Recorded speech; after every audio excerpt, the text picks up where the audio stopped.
누가복음 6번째 시간입니다. 오늘은 선한 사마리아인의 비유의 말씀을 묵상하도록 하겠습니다.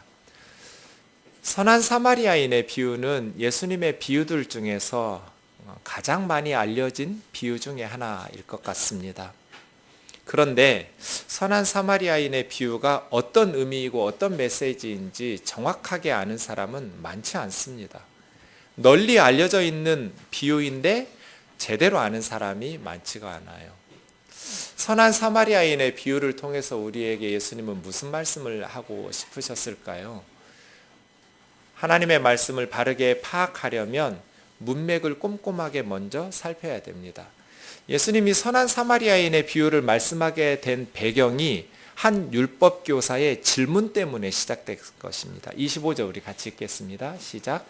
어떤 율법교사가 일어나 예수를 시험하여 이르되 선생님 내가 무엇을 하여야 영생을 얻으리이까? 질문한 사람이 보통 사람이 아니었습니다. 율법교사입니다. 율법에 박식한 율법 전문가입니다. 이 사람이 앉아서 예수님의 말씀을 듣다가 일어나서 예수님에게 질문을 던졌는데 선생님 내가 무엇을 하여야 영생을 얻으리까? 이 질문의 내용도 그냥 흘려버릴 질문이 아닙니다. 매우 중요한 질문이에요. 우리가 학교에 입학하기 전부터 수많은 질문들을 받습니다. 평생 사는 동안에. 그 중에 가장 중요한 질문이 이 질문 같아요. 어떻게 해야 영생을 얻을 수 있습니까? 영생을 얻는다는 말은 구원을 얻는다, 천국에 들어간다라는 말과 똑같은 의미입니다. 성경에서. 어떻게 해야 천국에 갈 수 있습니까? 어떻게 해야 구원을 받을 수 있습니까? 율법 전문가인 율법 교사가 매우 심각하고 중요한 질문을 예수님에게 던졌어요. 여러분에게 어떤 사람이 이런 질문을 했다면 여러분 뭐라고 대답하실 것 같으세요? 집사님, 어떻게 해야 영생을 얻을 수 있습니까? 어떻게 해야 구원을 얻을 수 있습니까? 누군가가 여러분에게 물으신다면 여러분은 어떻게 대답하시겠어요? 표현이 조금 다를지 모르겠지만 아마 비슷한 내용으로 말씀하실 텐데 사도행전 16장 31절이나 요한복음 3장 16절 말씀 같이 하실 거예요. 주 예수를 믿으라. 그리하면 너와 내 집이 구원을 얻으리라. 하나님이 세상을 이처럼 사랑하사 독생자를 주셨으니 누구든지 독생자 예수 그리스도를 믿는 자마다 멸망하지 않고 영생을 얻을 것이다. 어떻게 해야 영생을 얻을 수 있느냐고? 어떻게 해야 구원을 받고 천국에 들어갈 수 있느냐고? 주 예수 그리스도를 믿어라. 그리하면 영생을 얻을 것이다. 저도 그렇게 대답할 것 같아요. 누군가가 저에게 와서 목사님, 어떻게 해야 영생을 얻을 수 있습니까? 예수님 믿으십시오. 그러면 영생을 얻을 겁니다. 이렇게 대답해 줄 것 같아요. 그런데 예수님은 어떻게 하셨어요? 26절이요. 예수께서 이르시되 율법에 무엇이라 기록되었으며 내가 어떻게 읽느냐? 아이들이 질문을 할 때 바로 대답해 주는 건 좋은 방법이 아니에요. 예수님처럼 질문을 한 번 더 던지는 게 더 좋은 거예요. 아이들 스스로 해답을 찾아갈 수 있도록 생각을 자극하는 것이죠. 물론 항상 질문 던지면 안 되죠. 때로는 어떤 질문에 따라서는 바로 대답해 주어야 될 질문들도 있겠지만 보통의 경우 아이들이 질문을 하면 그 질문에 다른 질문을 던져서 스스로 생각하는 힘을 키우는 것 좋은 방법이에요. 예수님께서 율법 선생이니까 율법에 박식한 전문가니까 율법에 뭐라고 기록되어 있느냐고, 너 어떻게 율법을 읽느냐고 다시 질문을 던지셨어요. 여기서 율법은 구약 성경이에요. 너 성경 박사 아니냐? 그러니 성경에 뭐라고 기록되어 있는지 대답해 보라고. 우리 신앙생활의 최고 규범은 성경이에요. 네 생각은 어떠니? 세상 사람들은 뭐라고 말하니? 이거 중요한 게 아니에요.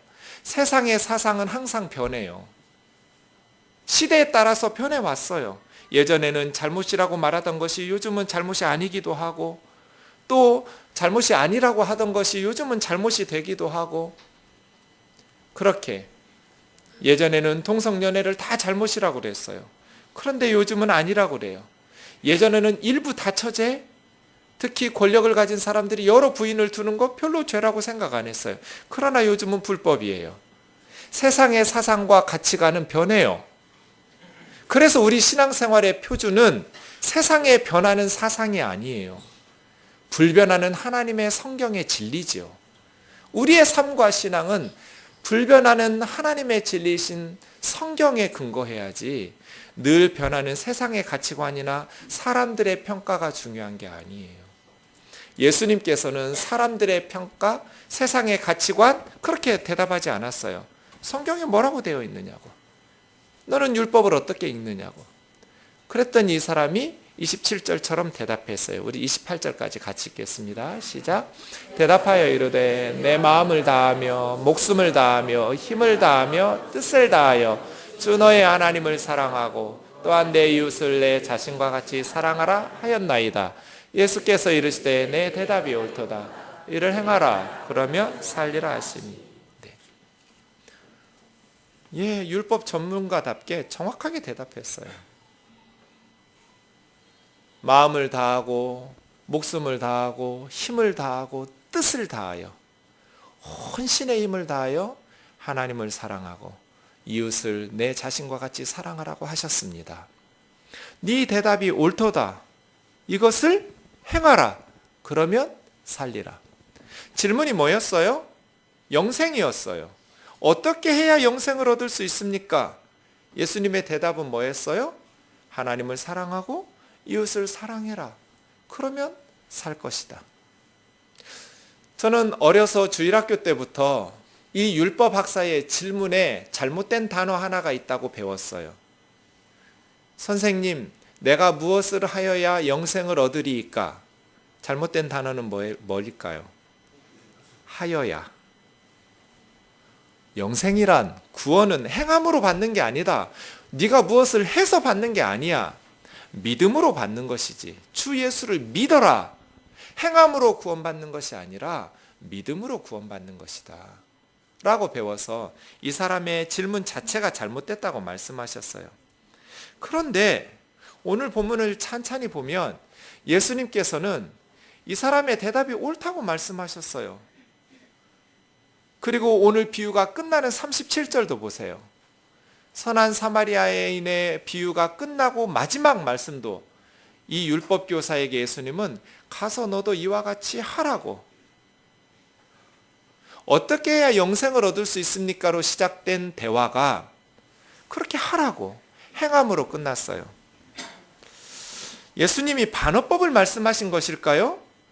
마음을 다하고 목숨을 다하고 힘을 다하고 뜻을 다하여 하나님을 사랑하고 이웃을 너 자신과 같이 사랑해라. 그러면 영생을 얻을 것이다. 그런데 그거 안 될 거다. 어디 가서 한번 해봐. 그러니 예수를 믿어야 된다. 이런 식으로 말씀하신 것일까요?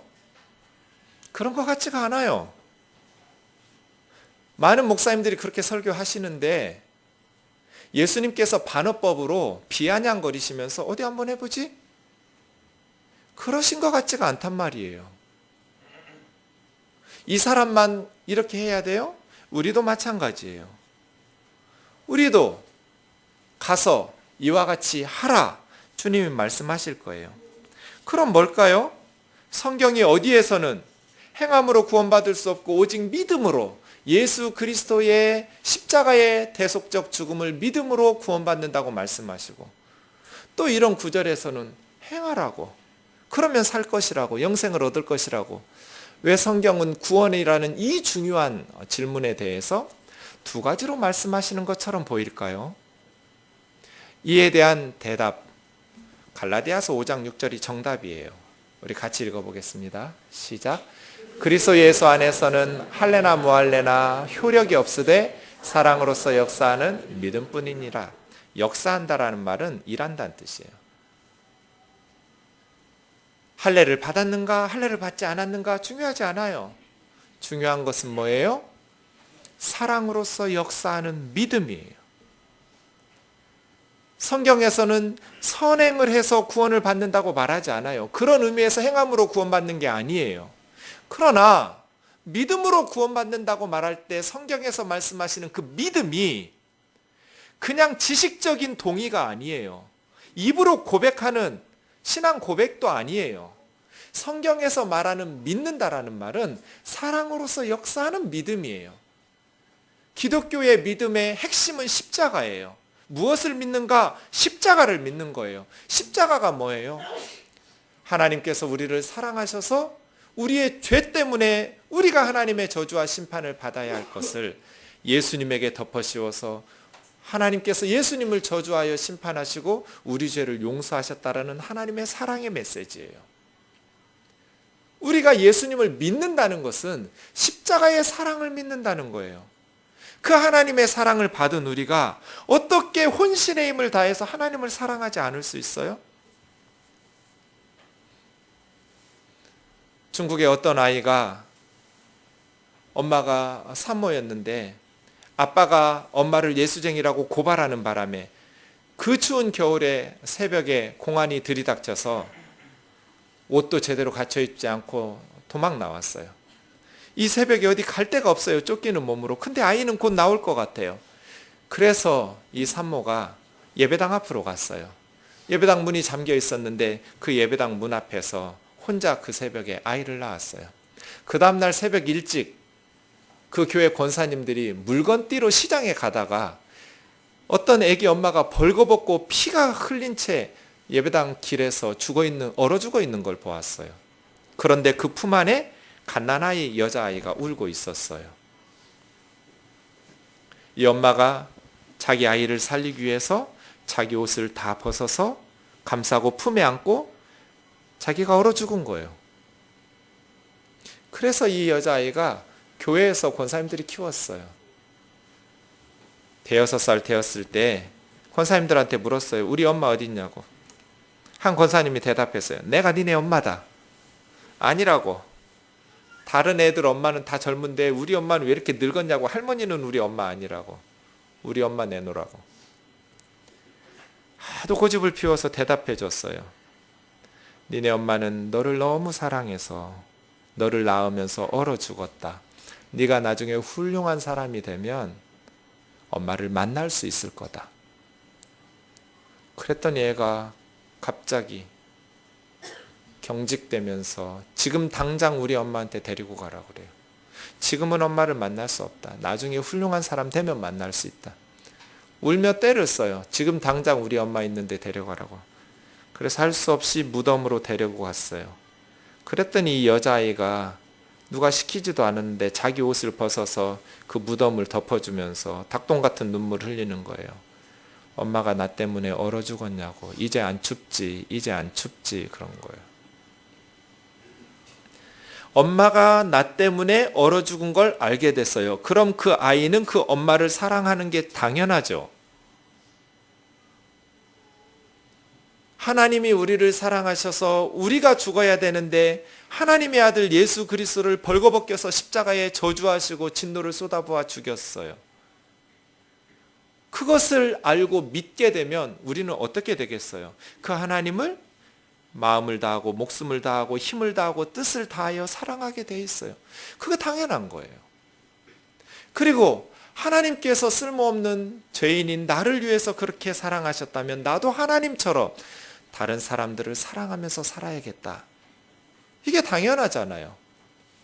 그래서 성경에서 말하는 구원의 방법, 영생의 방법은 믿음인데 그 믿음은 한 번도 지적 동의가 아니라고요. 당연히 사랑으로서 역사하는 믿음이에요. 사랑하면서 살게 되어 있어요.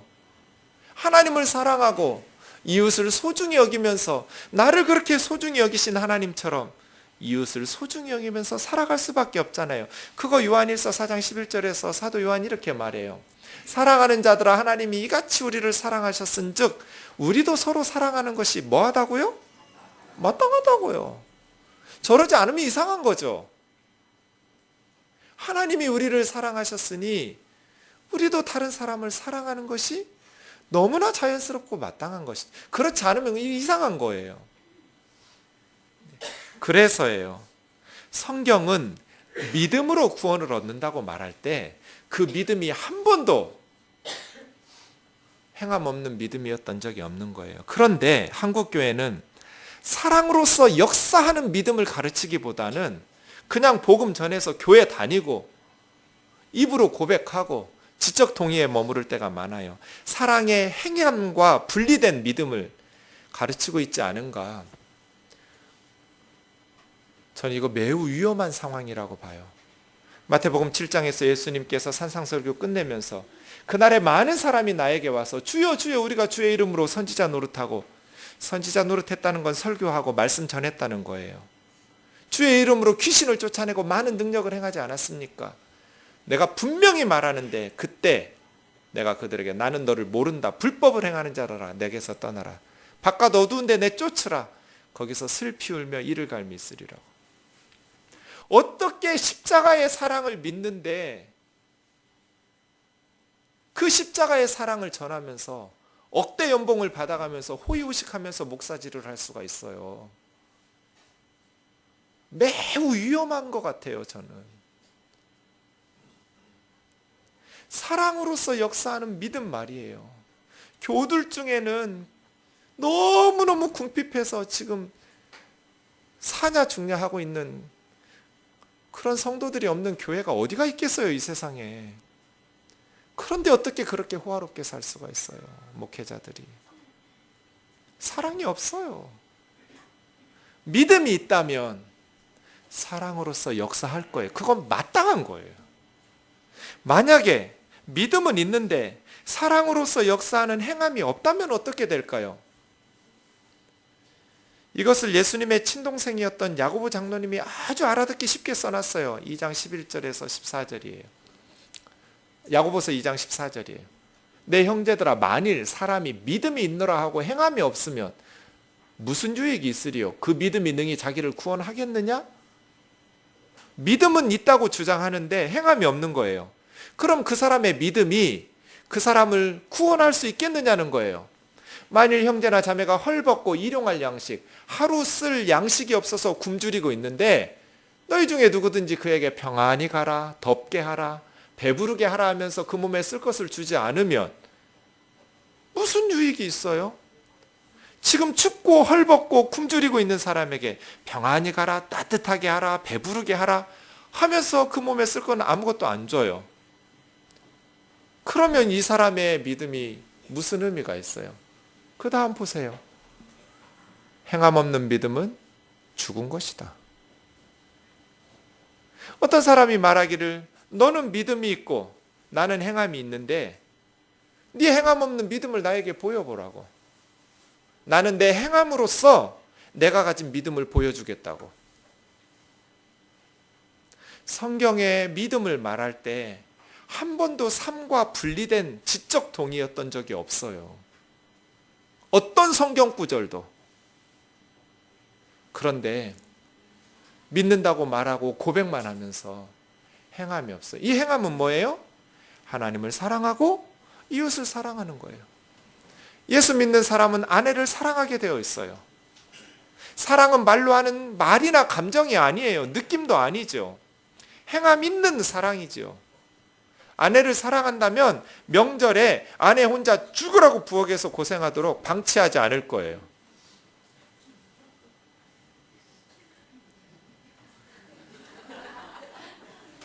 왜 웃으세요? 속이 후련해서. 아니요.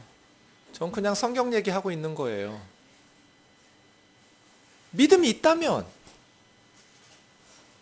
사랑으로서 역사할 거예요. 우리 남편이 예수 믿으면 달라질 거예요. 우리 아내가 예수 믿으면, 우리 엄마 아빠가 예수님 믿으면 달라질 거예요. 뭐가 달라질까요? 행동이 달라질 거예요. 삶이 달라질 거예요. 그렇지 않으면 이상한 거예요. 그래서 정리해 보세요. 여기까지. 한 율법 교사가 예수님, 내가 어떻게 해야 영생을 얻을 수 있습니까? 너 율법 선생 아니냐? 율법에 뭐라고 기록되고 너는 율법 어떻게 읽느냐? 예, 율법에는 마음을 다하고 목숨을 다하고 힘을 다하고 뜻을 다하여 주 너희 하나님을 사랑하고 또 내 이웃을 내 자신과 같이 사랑하라고 하셨습니다. 네 대답이 정답이다. 그렇게 가서 행하라. 그럼 살 거다. 그러면 28절에서 끝나야 되거든요. 그런데 질문 하나를 더 던졌어요. 29절이요. 그 사람이, 율법교사가 자기를 옳게 보이려고 예수께 여짜오되 그러면 내 이웃이 누굽니까? 아니, 이웃이 누군지 모르는 사람도 있어요? 아이들도 알 것 같은데. 하나님께서 내 자신과 같이 사랑하라고 말씀하신 이웃이 누굴까요? 나를 제외한 모든 사람이 내 자신과 같이 사랑해야 될 대상 아니에요?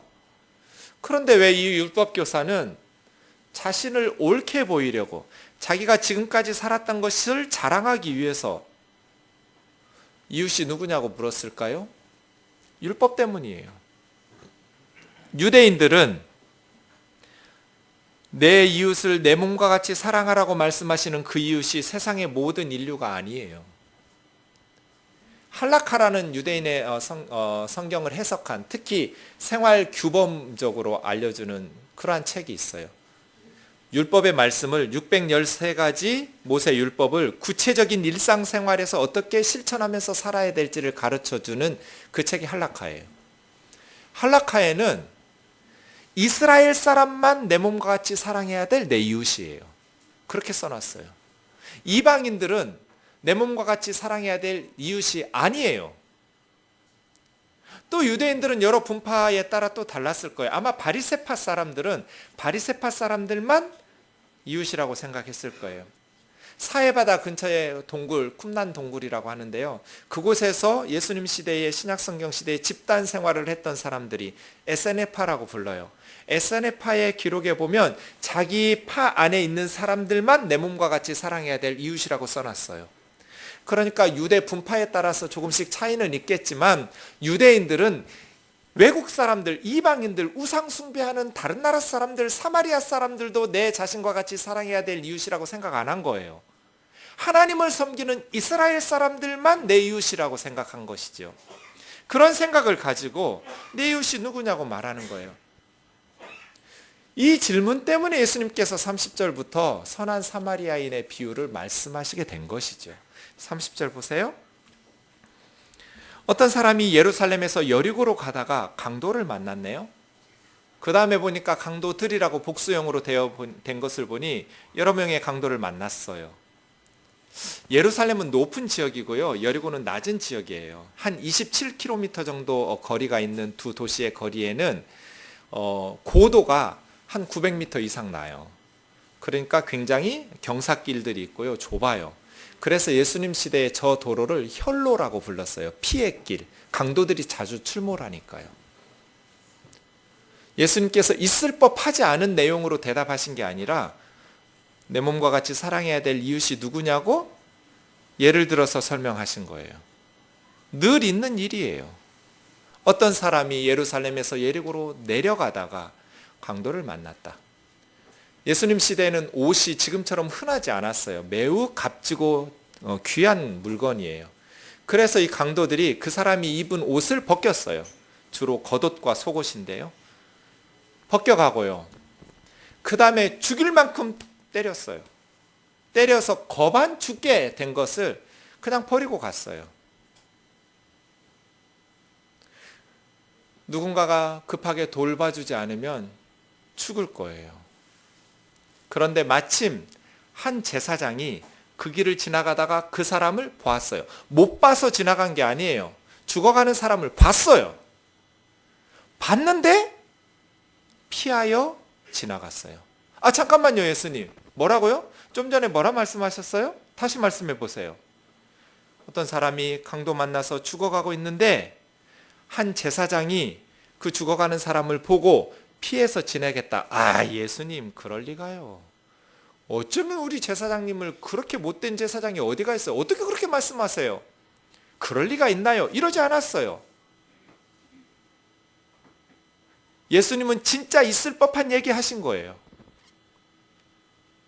한 레위인은 모세와 아론이 나왔던 레위 지파예요. 제사장들이 나오는 지파죠. 한 레위인도 마침 그곳을 지나가다가 그 죽어가는 사람을 보고 피하여 지나가되. 레위인도 그랬다고요? 제사장이야 뭐 성스러운 직업을 해야 되니까 그럴 수 있었겠지만 레위인이 그럴 리가 있을까요? 그러지 않았어요. 실제로 이랬을 거예요. 왜 죽어가는 사람을 보고 제사장과 레위인은 그냥 지나쳐 갔을까요? 이것도 율법 때문이에요. 율법에 의하면 시신을 만지면, 시체를 만지면 만진 사람이 부정해져요. 그래서 물로 씻어야 되고 저녁까지 성물을 먹을 수가 없고 제사장 직분을 감당할 수가 없고 그날 하루 동안은 그냥 격리되어 있어야 돼요. 그 다음날은 다시 회복돼요. 그리고 옷을 벗겨버리니까 이 사람이 이방인인지 유대인인지 사마리아인인지 알 수가 없어요. 내 몸과 같이 사랑해야 될 이웃인지 아닌지 확인할 길도 없어요. 그리고 시신을 만지면 나도 부정해져요. 그래서 제사장은 피하여 지나가고 레위인도 피하여 지나갔을 거라는 거예요. 왜? 그들이 가지고 있는 신앙 때문에. 그런데 32절, 33절이요? 어떤 사마리아 사람, 유대인들은 사마리아 사람들을 이방인이나 개 취급했어요. 그냥 공공연히 개라고 불렀어요. 타락한 유대인, 이방인들과 혼혈이 되었기 때문이에요. 사마리아 사람들을 무시하고 멸시하죠. 그런데 어떤 사마리아 사람이 여행하다가 마침 또 그곳에 도착했어요. 그리고 그 죽어가는 사람을 보았어요. 그런데 그 사마리아 사람은 보고 피하여 지나가지 않았어요. 보고 불쌍히 여겼어요. 저 단어가 스프랑크나예요. 스프랑크나. 심장이 끊어지는 것 같았어요. 너무 연민을 느꼈어요. 강도를 만났구나. 옷도 빼앗기고 저렇게 두드러 맞아서 생명이 지금 죽어가고 있구나. 불쌍히 여기는 마음에서 솟아났어요. 그래서 가까이 가서 그냥 불쌍히 여기고 간 게 아니에요. 가까이 가서 올리브 기름을 부어서 진통제 역할을 하게 하고 알코올이 있는 포도주를 부어서 소독약 역할을 하고 아파서 상처난 곳곳을 기름과 포도주로 발라서 응급조치한 후에 자기 짐승에 태우고 자기는 걸어서 주막까지 간 거예요. 그리고 밤새 돌봐주었어요. 이 사람을 살리기 위해서. 그 다음날 아침에 그곳을 떠나면서 주막 주인에게 부탁을 했어요. 데나리온 1데나리온은 하루 노동자의 품삯이니까 이틀치 품삯을 주면서 이 사람 좀 돌봐달라고. 비용이 더 들면 내가 갔다가 돌아오는 길에 그 돈 보충해 주겠다고. 폴리비우스라는 그 시대의 역사가는 당시 로마 이탈리아에서 하루 주막의 그 값이 32분의 1 데나리온이었대요. 그럼 2 데나리온이면 2달치 숙박비예요. 근데 요아킴 예레미야스라는 유대 역사가는 유대 사회에서 또 달랐는지 모르겠지만 1 데나리온이면 12분의 1 하루 숙박비가, 그러니까 24일치 숙박료래요. 한 달치 정도인지 2달치 정도인지 모르겠지만 지역에 따라 또 차이도 있을 수 있겠지만 상당히 오래 있을 수 있는 숙박료를 주면서 이 사람을 좀 돌봐달라고 부탁하고 떠나는 거예요. 마지막 36절, 37절 같이 읽겠습니다. 시작. 내 생각에는 이 세 사람 중에 누가 강도 만난 자의 이웃이 되겠느냐. 이르되 자비를 베푼 자니이다. 예수께서 이르시되 가서 너도 이와 같이 하라 하시니라. 잘 보세요. 제사장, 레위인, 사마리아인, 이 세 사람 중에 누가 강도 만난 자의 이웃이 되겠느냐. 쉽게 대답하려면 뭐라고 그래야 돼요? 네, 사마리아인입니다. 이렇게 대답해야 하잖아요. 그런데 사마리아인이라고 말하기 싫은 거죠. 자비를 베푼 자니이다. 가서 너도 이렇게 하라고. 가만 보세요. 뭔가 좀 달라졌어요. 눈치채셨나요? 이 율법교사의 질문은 원래 뭐였어요? 많은 사람들 중에 내가 내 몸과 같이 사랑해야 될 대상이 누굽니까? 라고 물었어요. 내 이웃이 누굽니까? 내가 사랑해야 될 이웃이 누굽니까? 라고 물었어요. 근데 예수님은 선한 사마리아인의 비유를 말씀하시고 바꿨어요, 질문을. 내가 사랑해야 될 대상이 누구입니까? 라고 물었는데 이 세 사람 중에 누가 이웃이 되어 주었나고 물었어요. 바뀌었죠? 내 몸과 같이 사랑해야 될 사람, 그 이웃이 누굽니까? 아니, 너 질문이 틀렸다. 네 몸과 같이 사랑해야 될 대상을 너는 고를 수 없다. 누구는 사랑하고 누구는 사랑하지 않아도 되는, 그렇게 이웃이라고 생각하는 사람만 골라서 사랑하는 것은 하나님의 뜻이 아니다. 이웃을 고를 자격이 너에게는 없다. 단지 너는 위기에 처하고 도움이 필요한 사람에게 이웃이 되어 주는 것뿐이다. 누가 이웃이 되어 주었느냐? 도움이 필요한 사람에게 이웃이 되어 주었는가 되어 주지 않았는가, 그것만 있을 뿐이다. 바뀌었어요. 그래서 선한 사마리아인의 비유의 핵심은 민족과 인종과 경계를 뛰어넘어서 이웃으로 삼아 사랑을 베풀어야 된다는 거예요. 혼신의 힘을 다해서 하나님을 사랑할 뿐 아니라 나의 도움이 필요한 모든 사람들을 이 선한 사마리아인처럼 사랑해야 그것이 진짜 하나님의 말씀에 순종하고 영생을 얻은 자의 삶이라는 거예요. 이웃을 고를 자격이 우리에게는 없어요. 이 말씀을 우리는 어떻게 해야 될까요? 우리도 순종해야죠. 이 율법 교사만 순종해야 될 말씀이 아니에요. 너도 가서 이와 같이 하라. 이 너도 우리예요. 그래서 여러분 너 밑에다가 여러분 이름을 써 넣으셔야 돼요. 너도 가서 이 선한 사마리아인처럼 살아라. 너도 가서 이와 같이 하라는 거예요. 성경은 많이 아는 것이 중요한 게 아니에요. 이와 같이 하라, 행하는 것이 중요하죠. 율법 교사처럼 많은 성경 지식을 가지고 있는 게 중요한 게 아니라 하나님의 말씀을 실천하는 게 중요한 것이죠. 그런데 우리는 사랑하지 않죠. 전라도 사람들은 싫어. 경상도 사람들은 싫어. 충청도 사람들은 빼고. 하나님 그렇게 말씀하지 않았어요. 이 사람이 유대인인지 아닌지 알 수 없으니까, 시체로 살아있는지 아니면 시체로 살아있을 수 없죠. 시체로 죽었는지 아니면 아직 살아있는지 알 수 없으니까, 내가 부정해지니까 아니요. 예수님 그렇게 고를 자격을 우리에게 주신 적이 없어요. 내가 사랑하겠는데 우리 시어머니는 빼고, 우리 시누이는 빼고, 우리 며느리는 빼고. 선한 사마리아인의 비유는 그 장벽을 넘으라고 우리에게 요구하신 거예요. 명절에 바쁜데 주일이어서 예배드리러 나갔더니 목사님 또 부담 주시는구나. 예수님 믿는 건 부담스러운 거예요.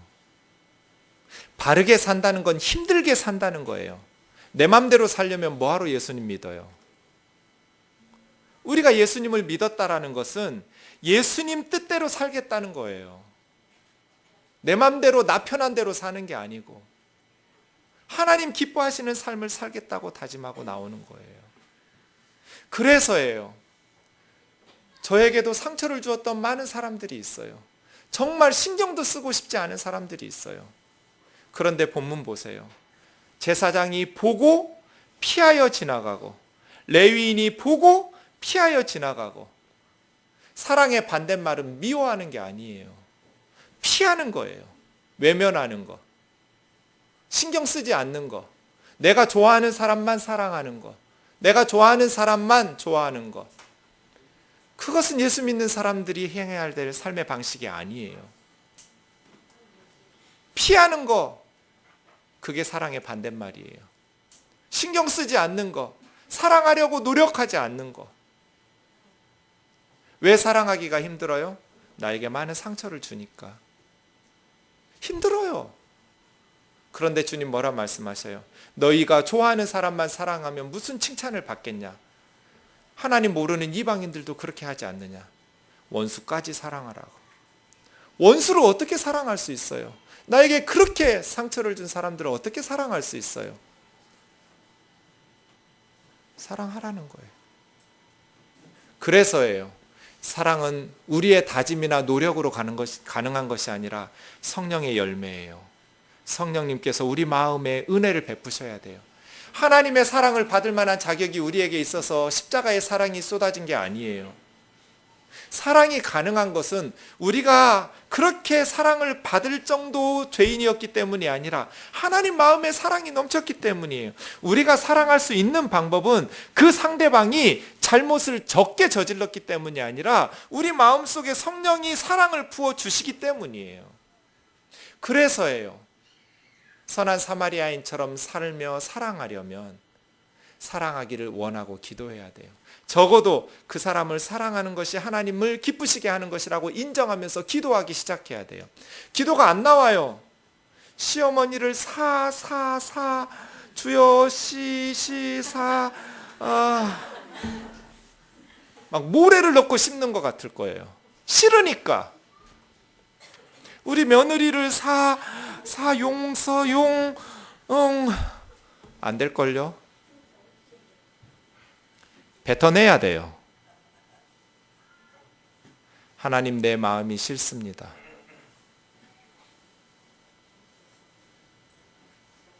우리 교회 같이 작은 교회는 도망갈 수가 없어요.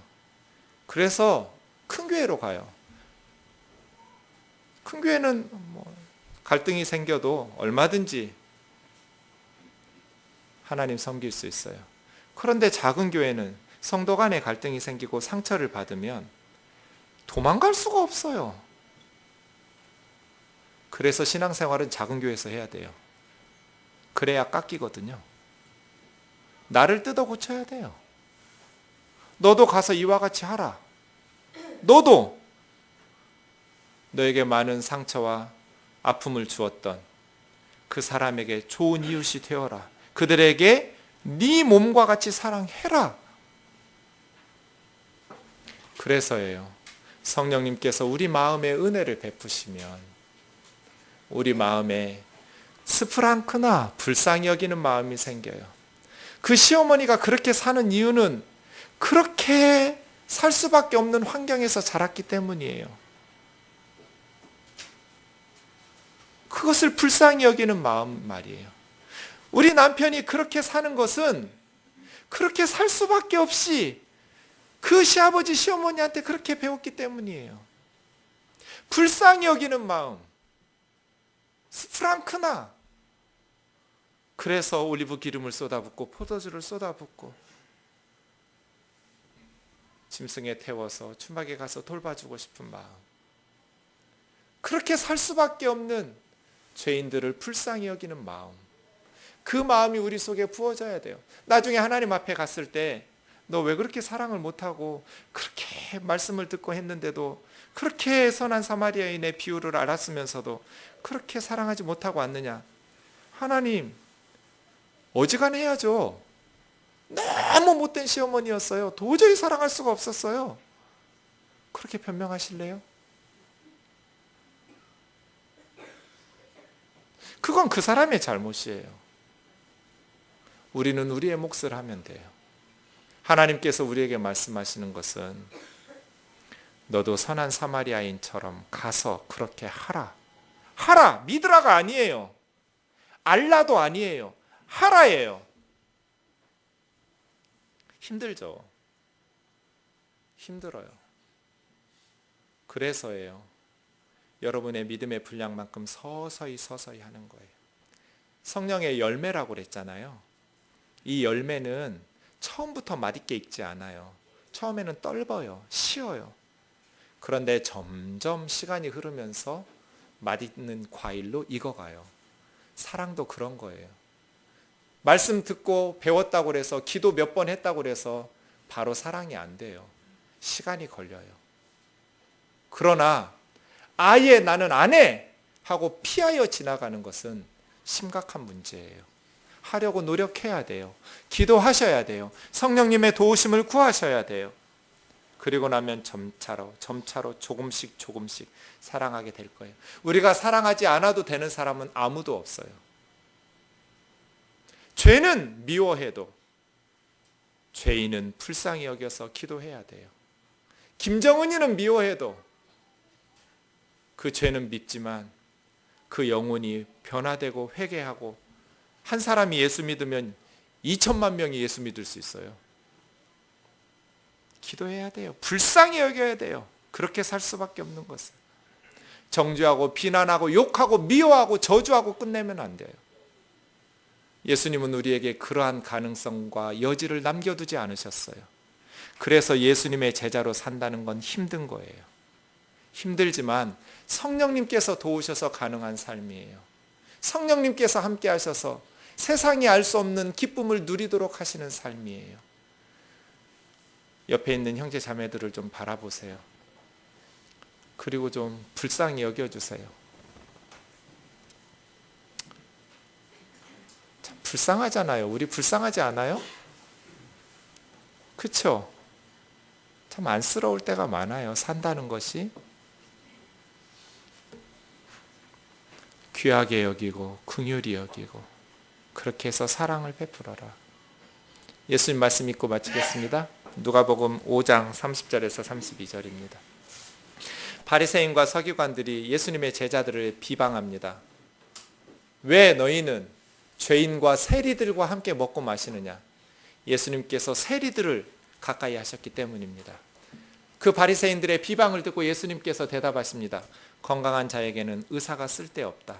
병든 사람에게야 의사가 쓸데있지 않냐. 나는 의사다.